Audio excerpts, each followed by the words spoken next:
Welcome, beautiful. Welcome to Beauty in the Break. Hello, hello. I hope you're doing well. This is going to be a fun one. A little explicit as well. Oh, yeah. If you aren't necessarily a sex positive family, maybe kids shouldn't listen to this one. But of course, we're going to do the best we can to keep it mature and adult in our phrases. It's going to be spicy. Spicy. We're talking about sexuality.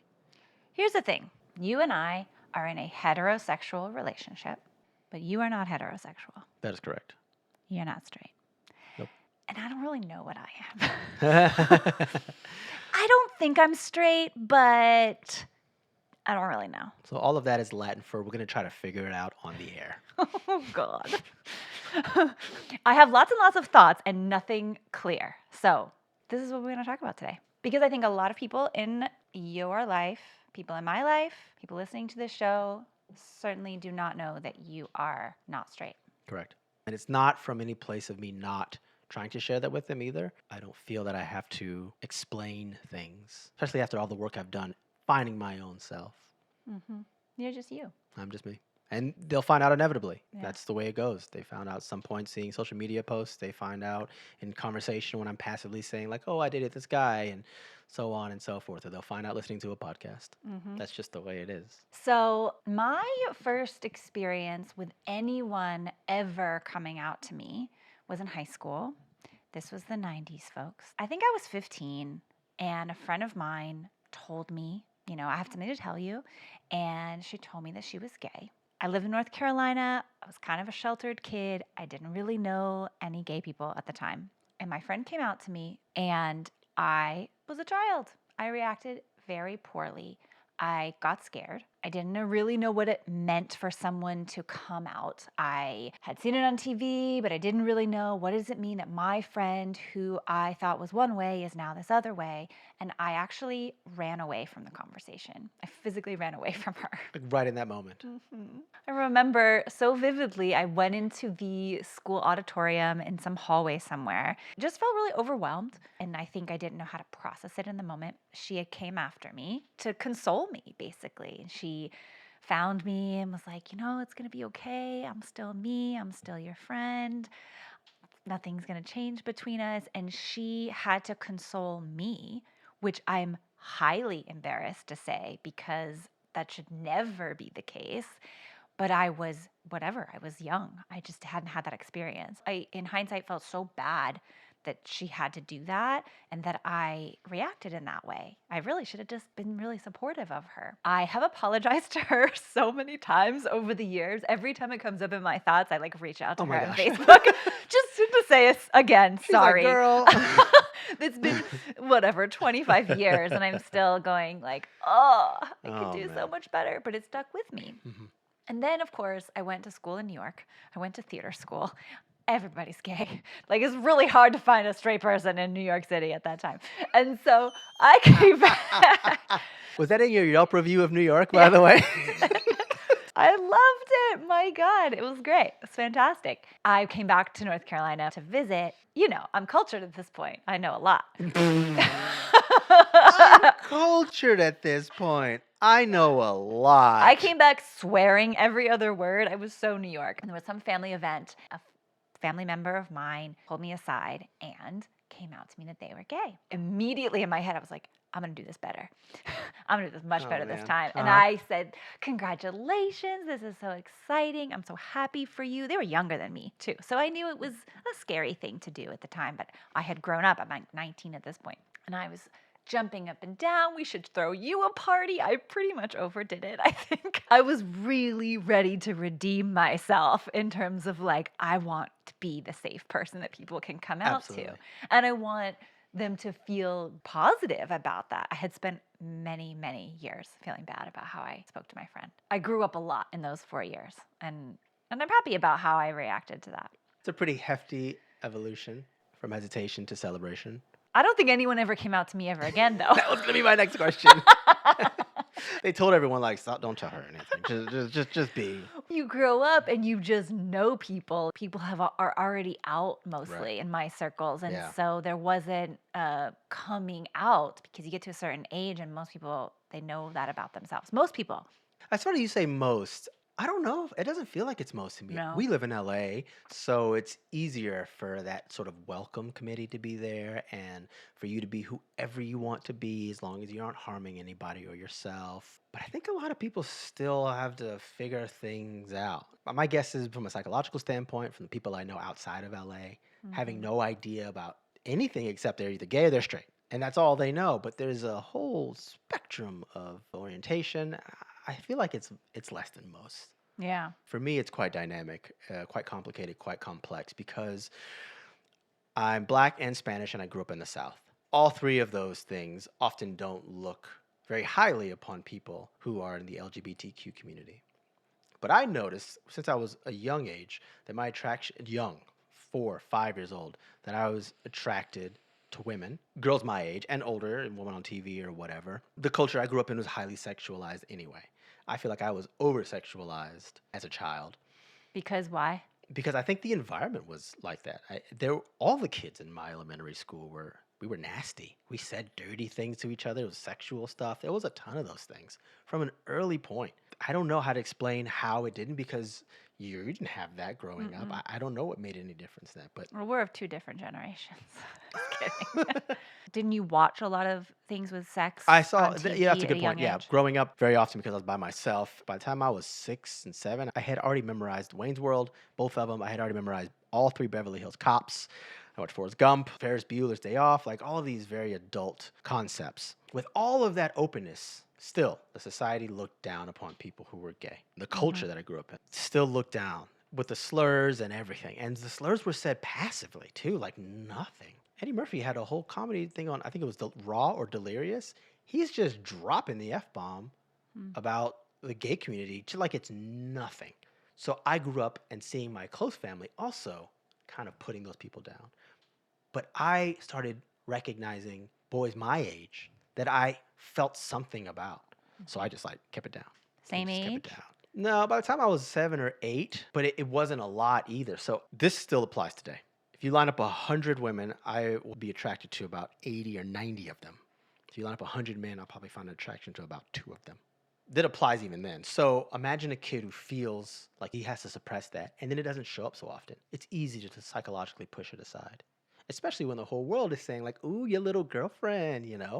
that's your girlfriend, or she's, whatever. He's gonna be a heartbreaker when he gets older." Who was the first person to ever come out to you? That was years later. That was my sister. Oh, okay.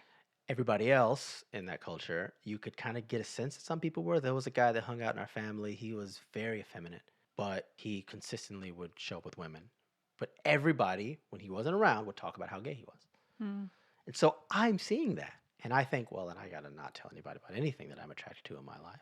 What's more is that in the black culture at that time, black men who dated white women also got a bunch of guff. Hmm. And I knew I was more attracted to white women more than I was any other culture, any other race. Hmm. So I just felt completely like I can't do anything. And then finally, when I was about 13, my sister came out to me and told me she was gay. We got off the phone and I was really angry about it. I even punched a door. I don't know why. Again, the culture was there. Maybe I felt like I needed to be in accord with the culture. Nonetheless, though, I talked to her again maybe 10 minutes later and I was already like, my sis, I love you. I love you exactly where you are. Whatever. Fine. Hmm. Great. Happy for you. Do you think any part of you was like, I have these feelings underneath that are attracted to men and women or boys and girls, and I don't know how to express it, but she did? No. By that Oh, time, I was really good at suppressing all of that. I had completely buried it. oh, you suppressed it completely. Hmm. Okay. By that time, absolutely. About a year or two later, I joined that gang. So it's really hyper masculine then. So it made it really easy for me to just be more tough guy and sleeping with all sorts of women and practicing Don Juanism and that whole psychological thing that we do when we suppress stuff that we don't like about ourselves. So I didn't feel that.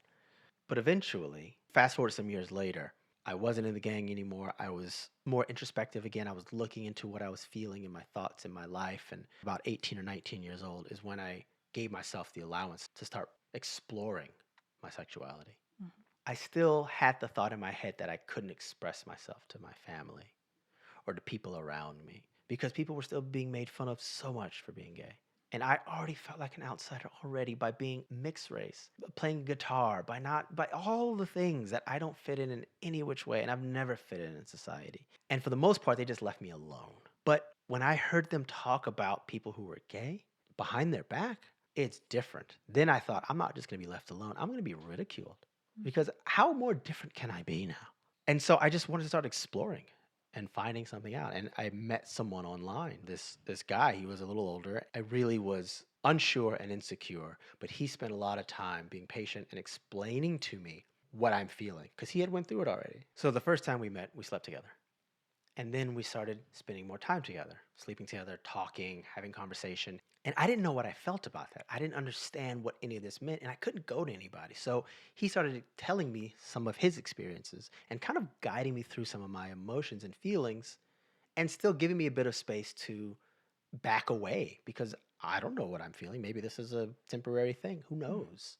And then at some point, he started just giving a bit of a nudge, trying to get me to lean more towards going places with him. He wanted to come to one of my shows because I was a musician at the time. And I was like, I don't feel comfortable with that. I don't know what I actually want here and who I actually am. And my family's there. My family is really anti-gay. And then he and I got into this disagreement. And the disagreement went over text message for a little bit. And it was a little aggressive and not cool. And then we didn't talk for a week. And then I got a message from him. I opened it up and it was his brother saying that he died in a car accident.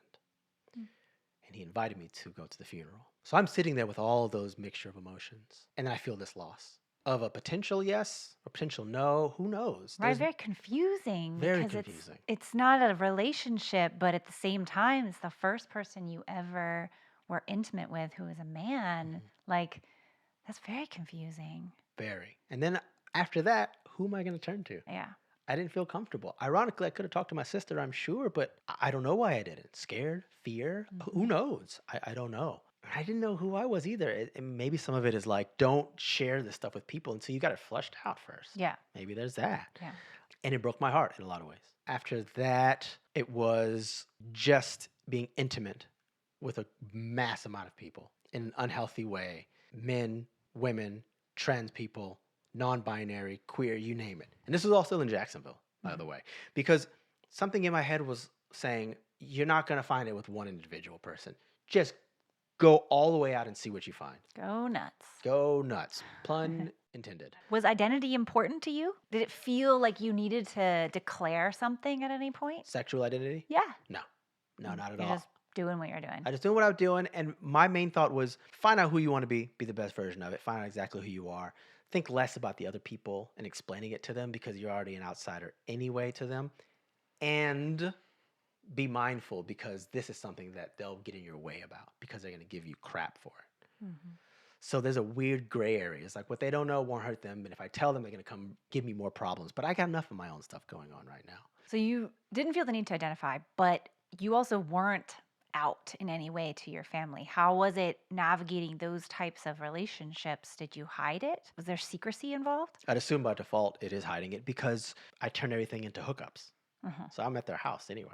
So I don't have to go anywhere with them. If they want it to be anything closer, I'm done with that. I'm cutting that out. Were you worried about being seen out and about at a gay bar? I wasn't at gay bars. Okay. I wasn't there. The hookups were people you meet online, you go to their house, that's that. Intentionally. So there's some subconscious safe place there for me to go. But also I was removing myself from them emotionally because I wasn't trying to participate in anything more serious. And then of course I started drinking and then forget it. I remember once I went to go do a STD test and they have to ask you how many partners you had in that time. And I wrote the number down there and the nurse literally came out and scolded me for how many people I had been with. Scolded me. And I was kind of like, I know like this. And he's like, no, you don't understand what I'm saying. This is serious. You need to listen to what I'm saying. I didn't listen to what he was saying whatsoever. How many partners was it? It's so silly. I don't remember what number I wrote on there. What's the number? In that 6-month time, there were at least 60. Wow. At least, because it was 6 months. It was a lot. There were times where I would, and I'm not proud of any of this sort of stuff, but we're talking about the breaking parts, right? Yeah. There are times where I had drank so much I would start at like 10 p.m., excuse me, drinking. I'd go to someone's house, sleep with them, go back home, keep drinking, meet somebody else online, go meet them at like 3 in the morning, drink with them, sleep with them, leave, go back home, do it again at 4 or 5 in the morning, go drive out to them, sleep with them, whatever.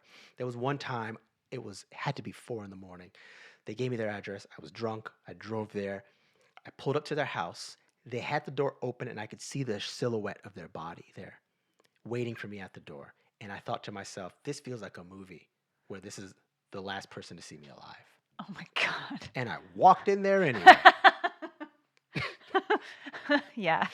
You are Now- lucky to be alive on many levels, on sir. many levels. My gosh. I'm Yeah. drunk. I'm driving. It's 4 in the morning and I'm going to see a stranger whose name I don't know. They could walk past me right now. I'd have no idea who they were. Oof. But let's talk about suppression. Yeah. All of that came about because I was suppressing something, And you were depriving yourself. depriving myself of it. Mm-hmm. So fast forward to me moving to Los Angeles. Hello. This it's is the LA. city for it. I mean, the first weekend I was here eating a pizza on Magnolia in North Hollywood, this trans woman walks by me and goes, "You're cute." And I go, "Okay, here we go." Right? It just got more and more exploratory and in a lot of instances more and more dangerous. Yeah. Anonymous hookups, people's names I don't know, people's faces that I don't even remember. Going to places that I didn't know the neighborhood, addresses where people were in there having complete group parties, adult group sex parties. I go past one room, people are smoking a bunch of meth in there. And there's sex parties that are safe and Yeah. hosted and done all the right way, but that's not a safe This one. is not one of those places, right? And something about that anonymity really I started to like it. And then I found that there are these places you go to that have just a wall and a hole in it. And then you apply yourself through that hole, and someone on the other side who you have no idea who it is activates you in multiple ways. Some of the funniest moments when we first started dating is we would just drive down, we'd go into the movies or something, and you point out the window, "Oh, that hotel has a great glory hole in it." Okay, got it. I mean, time and time again. The very first time I said that to you, "You see that place there? I used to go to a glory hole there." You went and just lost it. Because I am the prudest person on the planet, can you please explain to me how one finds a glory hole in Los Angeles? How does that work? Look, the first one I found was on Craigslist. Oh, God. That was the very okay. first one. But then I gotta say, like everything in life, you put yourself out there for it, it just starts falling on your lap. If you build it, they will come. To quote Field of Dreams. What is so funny? Okay, so I'm sure there are apps for it now. Sure. Now it's 2025. I remember I found one that was on Tinder. Mhm. Don't know how. That was literally the Wow. picture of the door with the hole. Wow. And I swiped right on. I got swiped right back, of course. Uh-huh. And then I started going there. Did it become addictive to you? Absolutely. Okay. Sorry to cut you off, but No, oh no. my goodness, it was so great. It was transactional. It was anonymous. Something about the anonymity and the danger was even more intriguing to me. Wow. There was a lot of self-loathing in my life, and at that time in my 20s, I always would say, "I'm just here till I'm not here anymore." So there's some of that like absurdist nihilist way of thinking of like, and when I'm gone, I'm gone. But until then, let's just do whatever the hell we want to do. There's some Gigi Allen somewhere in there. Mm-hmm. There was one place in particular that's in downtown LA. I would go there maybe once a week. And then when I would just drive by there without intending to go there, like going to Dodger Stadium or something, I would become aroused. Oh my God. So such a reward system that's there in my Yeah. brain, but it's safe because it's anonymous. Right. But it's fun because it's dangerous, Wow. you know? You were doing all this anonymous sex. Were you in relationships? The relationships that I was in, they all were pretty open relationships. Mhm. I had dated women, dated men. I lived with a guy briefly. He and I had a completely open relationship, and it turned sour pretty fast. I also was testing out, how does this feel for me? What's Mhm. more is that when I got here, my attraction to men grew. And I assumed, because I had read this before, there's a thing called latent homosexuality. Mhm. It's also known as Don Juanism, where very often men are trying to overcompensate. They try to sleep with as many women as possible and be very hypermasculine because they're suppressing homosexual tendencies. Mhm. It reveals itself or projects itself by trying to be overly masculine. Mhm. I thought that's who I had been my entire life in my teenage years because I was sleeping with everybody. And then I got here in LA and people are more free and there was less stigma and less, pressure. I thought that I was just a gay male who had convinced himself he was straight for so long. Mhm. So then I went and dated somebody and moved in with them. He and I broke up and it didn't work. You know, you keep scratching an itch long enough, you'll draw blood, right? I met somebody who is a famous drag queen and we started dating. And they're in the gay scene. They're like top shelf gay scene. And so I got the best of that world. And I still felt like an outsider. Mm-hmm. I still didn't feel like, oh, this is me. Hmm. And then right around that time, my attraction to men started to dwindle. Oh, It kind interesting. of dipped. But my attraction to women had always been there the entire time. And if anything, it just grew living in Los Angeles. Right. I mean, have you seen you? My gosh. When you were dating the drag queen, that was a long relationship, and you were out in the world here, very out. But did you have an identity at that point? Did you Yeah. feel the need to identify as anything, your sexuality? By that time, I did because there's so much title and labeling in this society. Mm-hmm. So I found the definition of pansexuality. Once I looked at the definition of pansexuality and I read it, I said, that's me. Oh, Mm-hmm. that's who I am. I understand it now. I get it. What is your understanding of that definition? Pansexuality is the sexual attraction to all humans, beyond the binary. Pans is Greek, it means all. And the phrase has been coined since 1914. So it's not something new that we just started saying to ourselves. And I recognize that because of my attraction to trans women as well and Mm-hmm. non-binary people. And Mhm. I found myself being more attracted to people for how they held themselves, how genuinely great they were in their own skin. Mm-hmm. They're Mm-hmm. also beautiful as well. Mm-hmm. But I love someone who just was them. No problem. They knew that. I didn't know that. I might have just been attracted to them because I'm trying to find that out. So bisexuality, bi means two, Mhm. and that is attraction to two genders, typically male and female. And then beyond the binary, you have all genders, which is inclusive of trans people and non-binary people, and however anyone identifies. Pan means all. Correct. Got it. Correct. And the time that I was spending dating the drag queen, it wasn't a long, long time, but it was a serious time. Mm-hmm. We were very Mm-hmm. like with each other and also an open relationship. Right. And then I'm at the bar one day and my bio dad messages me and says, "What are you up to?" And I told him the bar I was at. He says, "Where is that?" And I told him it was in West Hollywood. And he goes, "That's the gay area, right?" And I said, "Yeah, it is." And he said, "Son, are you gay?" And now this is my biological father, who is a Republican, a very conservative man. And there was a moment that I could finally reveal myself and say, because I wouldn't ever lie to somebody either. I'm just not going to waste my time explaining who I am to you because I'm, first Mm-hmm. off, trying to figure it out. And two, I'm responsible for me. Yeah. You'll figure it out or you won't. And I said, "No, I'm not gay." And then I sent him the link to pansexuality. And he responds with, "I love you however you are, son." Fast forward to him coming to Los Angeles the next time. He wants to go to West Hollywood with me. I'm at this bar. I'm sitting with him. We're drinking. He's smoking cigarettes. We're having a good time. I go to the actual physical bar to go get more drinks. And this guy walks up to me and he goes, "Hi, how are you?" I go, "I'm good. I'm chilling." He's like, "What are you up to?" I said, "I'm here with my dad." And the guy goes, "Oh, your daddy?" I go, "No, no, no, my father." And I point. And the guy turns. And when he whips his head back, his face is dropped like this. And he goes, "Oh my God, your dad's here?" And I go, "Yeah, he's hanging out here." He goes, "Can I go talk to him?" I go, "Go talk to him. He loves talking to people. Have a great time."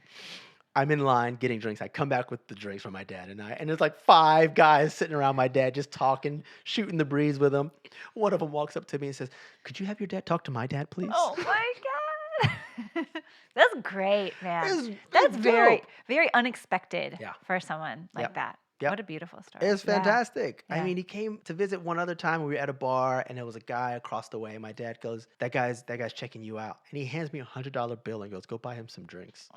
I'm like, "Come on, like what the hell, you know?" That's a dream. That was nuts. So I appreciate that. I love him so much for doing that, for being that person, and also good on him for surprising society. You know? Sure. Great. Really. I have a question about when you were dating the drag queen and you were in the top shelf of Yeah. the gay community in LA, Yeah, in pun Hollywood. intended. Top shelf, Top shelf. Yeah. gay scene, right? Did people in that circle know that you were pansexual? And what did you feel that there was any hierarchy of queerness or gayness that you also slept with women? I didn't pick up on any of that. It Okay. also seemed like nobody cared. They Mhm. were more so of like, "Who are you? What do you got to produce? What are you up to? What's your mind like? What do you think like? What kind Mhm. of person are you?" Mhm. It was more personality based. People Okay. didn't really seem to care.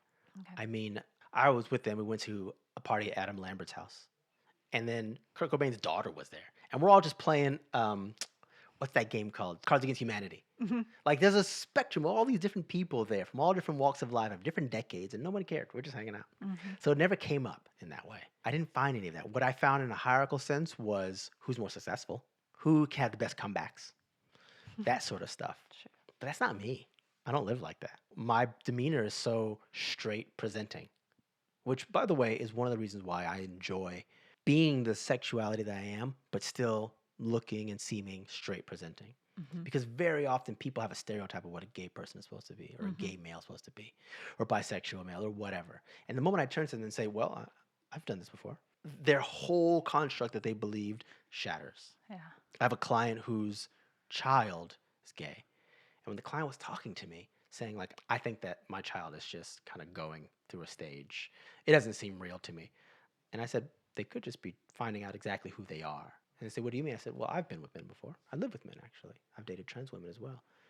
That client just looked at me in a whole new light. Mhm. And then I could be a vessel to help people break stereotypes, break biases, Mhm. which is one of my favorite things in life. Like, let's remove the expectations of people. Yeah. You do have the privilege of being straight passing Mhm. in this world. Mhm. Mhm. And also now you're in a heterosexual relationship. So people assume that you're straight. It has been a tool, I think, for you to use to break down barriers, exactly as you said. Yeah. Agreed. So, in addition to just understanding that culture as a whole, I also, as usual in my life, ended up finding myself in the darker side of the culture too. Mm. I'd met somebody who's a famous person in the entertainment business, and he invited me over to his house to pay me to do drugs with him, invite people over for group sex. And because I was very muscular at the time and very masculine again, he didn't have the guts to tell them when it was time to leave. So we would do all these drugs, have all this sex. He would pay me to do all this stuff. And then he would give me a look, and I'd have to say, all right, you all get out of here, go. So they all would leave, and then he would go, okay, cool. Open up your phone, open your grinder, invite 5 more people. Mhm. And we would do this all night. It would start at 9 p.m., it'd go until 5 a.m., 7 a.m., 8 a.m., whatever. And it happened like once a month for a while. It just added for me the joy of anonymity by also being able to make money from it. I'm pro sex work. This is a me thing, so not everyone else. It was serving the most unhealthy part in me, Mhm. keeping me separate and now sustainable in my separate life because I was making so much money from it. It was benefiting you, it was helpful to you, Mhm. and it was feeding the addiction of anonymous sex is somehow going to fill me up, just like the dopamine hit of insert the drug or alcohol or other thing here. Right. And it was such a rewarding thing too. It's like, you want this separation and anonymity? Great. I'll pay you for it. Mhm. Cool. And you were good at it. Mhm. And you were good at getting all that done. He wasn't the only person to pay you, right? He was not the only person to pay me. And I was good at it because I have a very high sex drive. My brain is almost always on it still. I think about it so constantly. And most men do as well, but I acted on it. So now I have this history of knowledge of the reality of what it's like to activate those impulses. Mhm. And he wasn't the only one. Some people would just come over to my place and they pay that I'd go to their place. And again, still dangerous, dangerous, dangerous, dangerous. Around that time, the famous person that I was seeing, the drag queen, we broke up. Mhm. And then I got into a serious relationship with a cis female. Mhm. And I was able to compare those two long-term relationships back to back to each Mhm. other. And I could feel how much more in accord I felt with a woman. Mm. So then I started questioning, well, what the hell's going on here? But because you thought you were just gonna be more and more attracted to men, and your attraction to women was gonna fall away. You were gonna find yourself a gay man. Yeah. And Uh-huh. it didn't. And you It didn't. didn't. And the attraction was less and less and less. Oh, it turned over at some point. Yeah. The attraction to the man I was seeing, the drag queen, if I see him now on TV or online, I don't have an attraction to him anymore, or anybody who resembles him either. I don't have attraction to men that much anymore. It's just gone this strange way, and I've morphed into something else. But that reminds me about it being a spectrum. Yeah. Like everything in life, everything changes. You don't have to be this one particular way. Mhm. I read this study about sexuality. Essentially, it's like a bell curve where seldom are people completely straight or completely gay. But majority of people are on their respective sides of the bell curve, looking towards one way or the other. It's Uh-huh. why men can say, oh, that's a good looking guy, without feeling the hormones and the pupils dilating and the heart rate increasing, but still can recognize it, right? Or the same thing for the reverse. Once we know that spectrum, then we can find out where we are on it. But we haven't gotten there yet because society is still so pushy. Yeah, we About- want a label. Yeah. That's the black and whiteness of our world. We add new terms all the time because we all know who we are and what we are attracted to or not, but we somehow have to feel like there's a label that needs to identify us. And when none of those labels in the LGBTQIA plus two spirit, like all of the spectrum of labels, when none of those quite fit us, we got to add something else. And that's beautiful. We got to add something else to explain to you, someone who doesn't know me, the best way I can tell you as to who I am sexually, but it's never going to be complete. It's never going to be complete. Life changes constantly. Human society changes effortlessly. For people to be upset about, like, oh, now they get another letter. Yes, that's what evolution, that's what happens in life. We change over time. We learn new things about society. And when we learn new things, we act in new ways. And when we act in new ways, we get new results. And when we get new results, we have new observations, and we have to label those observations. Yeah. Please tell me what the word is for someone who started out being 80% attracted to women and 20% attracted to men, who grew into mostly dating and sleeping with men, and then it faded out, and now they're 80 women, 20 men again. What's that title, please? It's a Caesarism. Caesarism. Caesarism. Right. Okay. Caesarism. Yep. If me and So- 5 other people sit together, it's the Caesarean section. No, he did not just bring birth work into our I'm sexuality. just flirting with you, girl. Don't you worry. I mean, how did anyone get in that position of being pregnant anyway? Sexuality had a little bit to do with it. But in the end, you're you. Yeah. That's it. I am me. And I am me, and everybody is who they are individually. We don't have to fit into a box. You're right.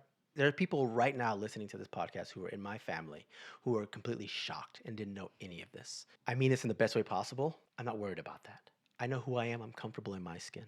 They would find out sooner or later. And if they have an issue with that, then you can have a conversation with me. Understand instead of judge. Because you're But still you. I'm still me. And it's not my job to go out and tell every single person who I am. This is from my perspective. Some people feel that they need to do that. That's totally fine. I don't need to do that. I'm just going to continuously be me. And that's that. If you ask me a straight up question, I'm going to tell you a straight up answer. Otherwise, if you're paying attention, you'll know everything. But I'm so comfortable in my own skin, I don't have to spend my time trying to prove or explain who I am to somebody. Yeah. I've gotten to this stage now where I recognize that. I mean, that's the thing. You are who you are, and that's it. And the pansexuality is just like a box to try to fit yourself into for other people. It's just so they can have an understanding and put a shape around it, and that's the end of it. I'm indifferent on Yeah. that sort of stuff. It helps to communicate, but for me, I don't walk around like saying, like, what's this pansexual going to do this morning? And it's funny because it, like, for years, for 10 years maybe or more, you were just trying to figure out who you were in the world and who you are as a human being, and in particular regarding your sexuality. I find myself always very magnetically, gravitationally pulled to the queer community all the time. Ever since I was, 16, 17 in theater school, I was always most comfortable around queer folks. And I don't know why. I just always was. It was very, very comfortable for me. And when I meet someone and I find out that they're queer, I always have a little bit of like a relief, because I feel like that person oftentimes is going to be a little safer for me. I think that is because anybody who is queer has done some amount of self-awareness work. And what it actually is that I like people who've done the work. Why? Because of the social pressure that they've been given. Yeah. Right? Yeah. Yeah. Please They continue. They weren't born into a world that's like, just be free, be whoever you are. So they had to figure out there's boxes here in the world. Oh, and this is the box most people are in. Oh, okay. I don't really fit that box. Okay, so what box do I put myself into? And there's a introspection that a lot of people have done if they've had to come to terms with whatever their sexuality is that doesn't fit the heteronormative society that we live in. So to me, those people are safer for me. I feel more safe to be myself, whatever the hell that is. Yeah. And in that, you being yourself, after I've given you just a little sliver of who I am sexually, uh, how do you see yourself? Well, so I have only ever been in relationships with men. I have only ever slept with men, cis men. I have dated non binary folks as well. I was in a heterosexual relationship that became my marriage for a very long time. So I didn't have any opportunity of exploring my sexuality until I got divorced and then was out on my own in the dating world. And then there becomes a question of like, well, I've never explored this. I've never really even considered it. I know that I've never had any attraction to women, but I also don't have arousal by walking around in the world. I don't have sexual attraction to anyone unless I'm in an emotional relationship. Jesus Christ. If I had that tool, I would get so much more done. Jeez Louise. Well, I didn't really know that about myself until I mean, I guess a lot of it is in seeing how you are when you walk around in the world, that you have attraction to people walking down the street. It's nuts. I'm glad my car can drive itself because I would have I would have rear-ended somebody already at the red light, pun intended. But that's not it for me. Like, I don't have that. I don't just have attraction. So it's hard to look at it. I could look at a picture of a beautiful man or a beautiful woman and be like, aesthetically, those people are beautiful, both of them. But I'm not turned on in any way. I have to have an emotional connection. This is called demisexual. There is a word for it. I didn't know that till like yesterday, but but that's just how I explain it. I didn't know I was anything but me. Sure. I need an emotional connection to somebody to be able to be aroused enough to sleep with them. And have you ever felt that with a woman? The closest I ever got to that, because I'm very curious. I like wanted to explore that side of me, but I didn't. When I was dating, I didn't feel like it was fair to open my dating apps up to women because I was really had never experienced attraction to a woman, and I was afraid of putting somebody else in a weird position. Sure. Okay. So That's very generous of you.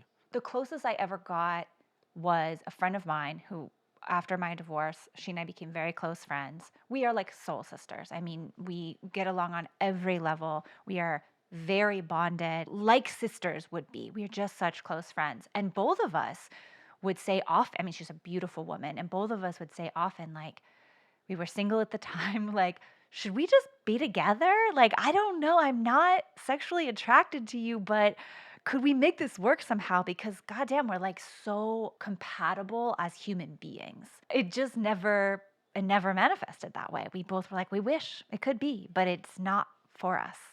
Why did it not manifest for you? What wasn't there romantically? I think that I do need a yin and a yang in relationship. I need a masculine energy to allow me to be in my feminine, and she's in her feminine very much. It felt like we were too similar to be able to be compatible for what I need in me. That makes sense. It does make sense. I love that you say that, and I get what you're saying in our relationship.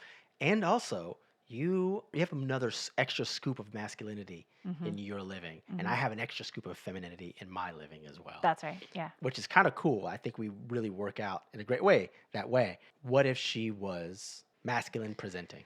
Would it change for you? It might. I don't know. It might. Okay.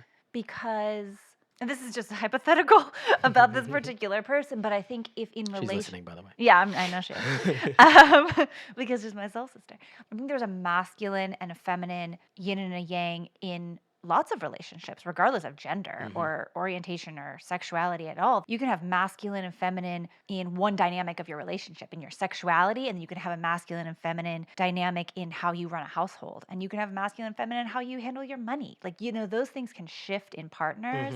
For me, I don't know what I am, and I cannot believe that I'm fully straight. Sure. I can't believe that because I am attracted to human beings. I haven't met all the human beings in the world yet. So how do I know that there's not somebody in this world who's not a cis male who I would be attracted to? How could anyone say that? It's true. So I'm definitely not on the fully straight end of that spectrum. I don't know what the word is for it, but I don't care to define it actually. Good. Great. Even better. Is there anybody you can think of that fits that mold that I'm trying to explain to you, that their personality connects to you, but then they have more of a masculine way of living? I do have a weird obsession with Abby Wambach, Uh huh. who is the world famous soccer player, and she is more masculine presenting. I think Okay. she gets misgendered a lot Okay. actually in the world. But the reason that I think I feel something towards her, and again, it's not sexual arousal because I don't have that, but through her podcast, which is We Can Do Hard Things, I've listened to that show for years and I've learned intimate details about everybody on that show and about how she is as a human and in relationship, what she cares about and what she believes in. And so I know like the whole picture of her. And so there's there's a bit of a perceived, it's not real, but like an emotional connection to an understanding of somebody. And that makes me kind of intrigued by that. Okay. That's a very unique thing to grasp on. It's a really self-aware thing for you to grasp onto. That's very nice. I don't know if I have anybody like that for me. Mhm. I'm still very sexually aroused about all sorts of weird things. All sorts of people. Bunch of stuff. Just forget it. It's just always in like gear 7. To go further and find that connection is even harder now because of who I am in my life, and I've got more rooted in who I am, even though I'm always subject to change. And then it makes it even harder as well because our connection is fantastic. So I don't care what that other person's gender is. The the time it would take for me to even see if we have a connection like you and I have, that is not worth it. It's Yeah. just not worth it. It's improbable and not worth it.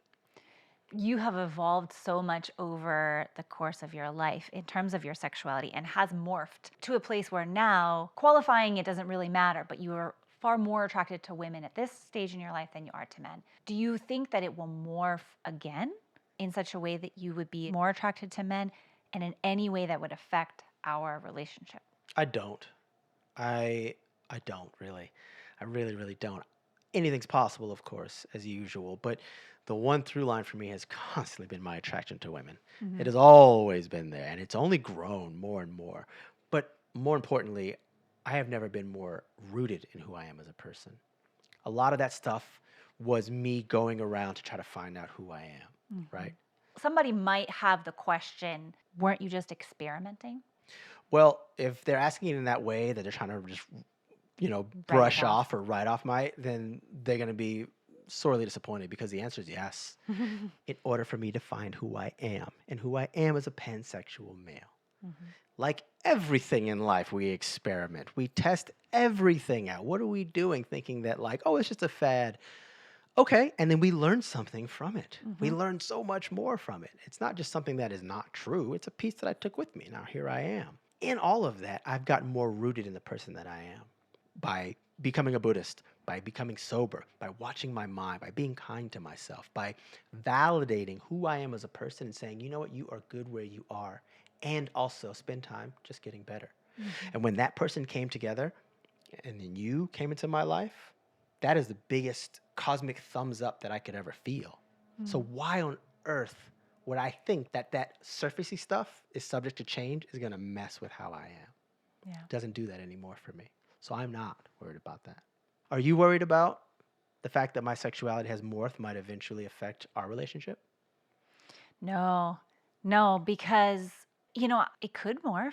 You could morph in who you're attracted to, but you could drive down the street and be attracted to 10 of the women on the street, but it doesn't mean that you're going to go up to them and ask for their numbers and sleep with them. Absolutely. Right? So I know your intentions and your actions. If anything, your freeness and your openness to be exactly who you are makes me feel more safe in our relationship. It makes me feel like if in 10 years I wanted to transition or you wanted to transition, the both of us would be like, great, whatever you want, because our bond is on a soul level. Our bond is on a human to human level. Express yourself however you want. It makes me feel really safe, actually. Oh, that's beautifully said. I love that. So this was a lot. It was loads of information. I don't know why we're all so obsessed with other people's parts, but I do think it's fun to share the stories of how we all got to where we are. I want to keep telling these stories and keep asking these questions, I'm still asking the question of myself every day, who am I? Well, how do I identify? What does this make me in the world? Does it even matter? I don't think we should stop doing that, but trying to control other people through that, not being curious anymore, that's where it hurts. Agreed. When I first moved here, I went to this barber shop and the guy was cutting my hair, and the friend who drove me there was gay, very flamboyant. The barber whispered to me, "Is your friend gay?" And I looked at him. He goes, "I don't care. I don't care. I just want to know, is he gay?"